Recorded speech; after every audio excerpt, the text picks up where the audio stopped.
Hi friend, कैसे हैं आप लोग। दोस्तों आज की मेरी ये वीडियो उपभोक्ता संरक्षण अधिनियम 2019 पर आधारित है। दोस्तों उपभोक्ता संरक्षण अधिनियम 1986 में परिवर्तन कर दिया गया है, जिसे उपभोक्ता संरक्षण अधिनियम 2019 का नाम दिया गया है। दोस्तों उपभोक्ता संरक्षण अधिनियम को 20 जुलाई 2020 से लागू किया गया है। दोस्तों ये टॉपिक एग्ज़ाम के दृष्टिकोण से बेहद महत्वपूर्ण है, चाहे वो PCS प्री 2020 हो, RO ARO मुख्य परीक्षा 2016 हो या अन्य कोई भी प्रतियोगी परीक्षा हो। दोस्तों इसीलिए मैंने इस टॉपिक पर एक वीडियो बनाना उचित समझा है। दोस्तों जो लोग मेरे चैनल पर नए हैं उनसे मैं एक बात ये कहना चाहता हूँ कि मैं जो भी टॉपिक कवर करता हूँ उसे मैं किसी एक मैगज़ीन से नहीं बनाता हूँ, उसे मैं कई मैगज़ीन या गूगल की सहायता लेता हूँ, जिससे कि उस टॉपिक से संबंधित सभी महत्वपूर्ण तथ्य कवर हो जाए। दोस्तों इससे पहले मैंने जितने भी करंट अफेयर्स की वीडियो बनाई हैं उन सभी को मैंने इसी प्रकार बनाया है, जिसका मुझे अच्छा रिस्पांस मिला है RO ARO प्री 2016 में। आप लोग चाहें तो उसका पेपर से मिलान कर सकते हैं। इस वीडियो में मैंने उपभोक्ता संरक्षण अधिनियम 2019 से संबंधित जितने भी महत्वपूर्ण तथ्यों का उल्लेख किया है वो सभी परीक्षा के दृष्टिकोण से महत्वपूर्ण हैं। दोस्तों मैं एक बात और आप लोगों से कहना चाहता हूं कि मैं RO ARO 2016 मेंस के लिए काम करना शुरू कर दिया हूं और इसकी वीडियो मैं जल्द ही अपलोड करूंगा। तब तक आप PCS प्री 2020 पर कंसंट्रेट करिए। तो दोस्तों आइए शुरू करते हैं। दोस्तों आइए देखते हैं उपभोक्ता संरक्षण कानून 2019 में एग्ज़ाम के दृष्टिकोण से महत्वपूर्ण तथ्य क्या हैं। दोस्तों उपभोक्ता अधिकारों को अधिक प्रभावी बनाने के लिए उपभोक्ता संरक्षण कानून 2019 के प्रावधान 20 जुलाई 2020 से लागू किया गया। दोस्तों आइए देखते हैं इसके अन्य महत्वपूर्ण तथ्य क्या हैं। दोस्तों नए कानून में ऑनलाइन और टेली शॉपिंग कंपनियों को भी शामिल किया गया है। दोस्तों इससे पूर्व उपभोक्ता संरक्षण कानून 1986 में ऑनलाइन और टेली शॉपिंग कंपनियों को शामिल नहीं किया गया था। दूसरा महत्वपूर्ण तथ्य PIL या जनहित याचिका अब कंज्यूमर फोरम में दायर की जा सकेगी। दोस्तों पहले ऐसा नहीं था।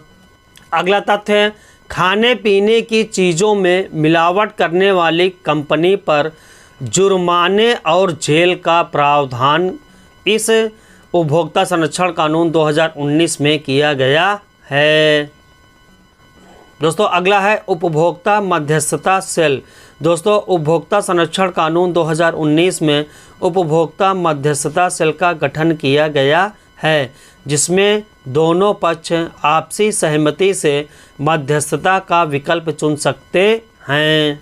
दोस्तों ये बेहद महत्वपूर्ण अधिनियम है, इसके एग्ज़ाम में पूछे जाने की प्रबल संभावना है, इसलिए आप लोग इस पर विशेष ध्यान दीजिएगा।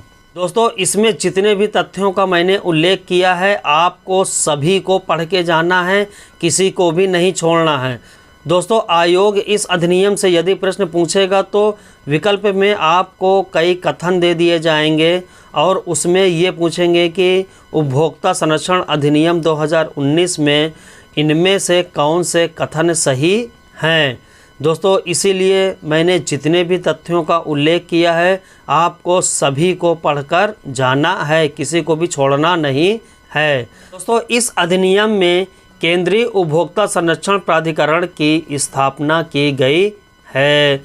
दोस्तों केंद्रीय उपभोक्ता संरक्षण प्राधिकरण को शॉर्ट में CCPA भी कहते हैं।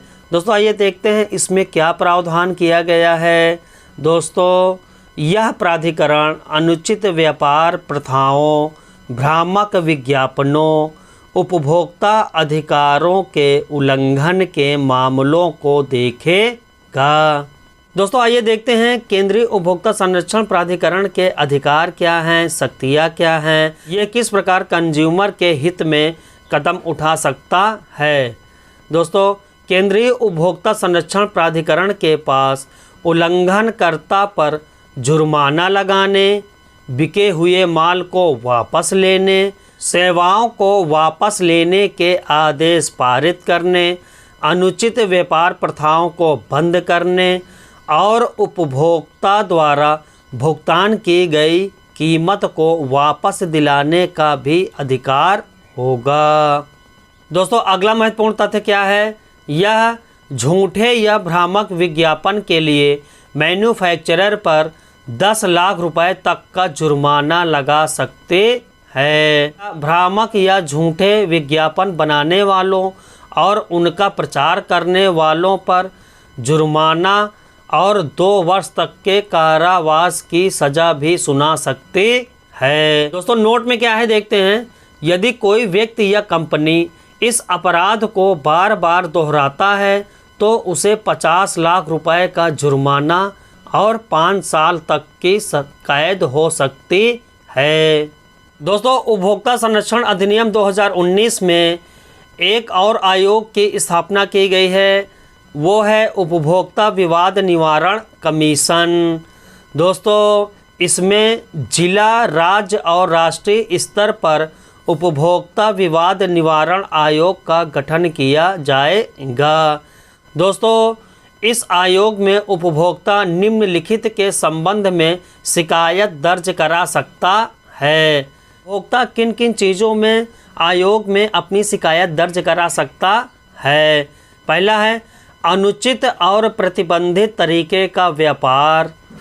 दोषपूर्ण वस्तु या सेवाएं उपभोक्ता को प्रोवाइड कराती है तो यह इसके लिए शिकायत आयोग में करा सकता है। अगला है अधिक कीमत वसूलना या गलत तरीके से कीमत वसूलना। चौथा है ऐसी वस्तुओं या सेवाओं को बिक्री के लिए पेश करना जो जीवन और सुरक्षा के लिए जोखिमपूर्ण हो सकती है। दोस्तों इन सभी मामलों में उपभोक्ता विवाद निवारण आयोग में अपनी शिकायत दर्ज करा सकता है। दोस्तों उपभोक्ता विवाद निवारण आयोग में अन्य क्या प्रावधान किए गए हैं, आइए देखते हैं। दोस्तों इस अधिनियम में राष्ट्रीय, राज्य और जिला स्तरों पर उपभोक्ता विवाद निवारण आयोगों की स्थापना का प्रावधान किया गया है। दोस्तों राष्ट्रीय विवाद निवारण आयोग 10 करोड़ से अधिक के मामलों की सुनवाई करेगा। दोस्तों राज्य विवाद निवारण आयोग 1 करोड़ से अधिक लेकिन 10 करोड़ से कम मामलों की शिकायत की सुनवाई करेगा। दोस्तों इसी प्रकार जिला विवाद निवारण आयोग 1 करोड़ रुपए तक के मामलों की सुनवाई करेगा।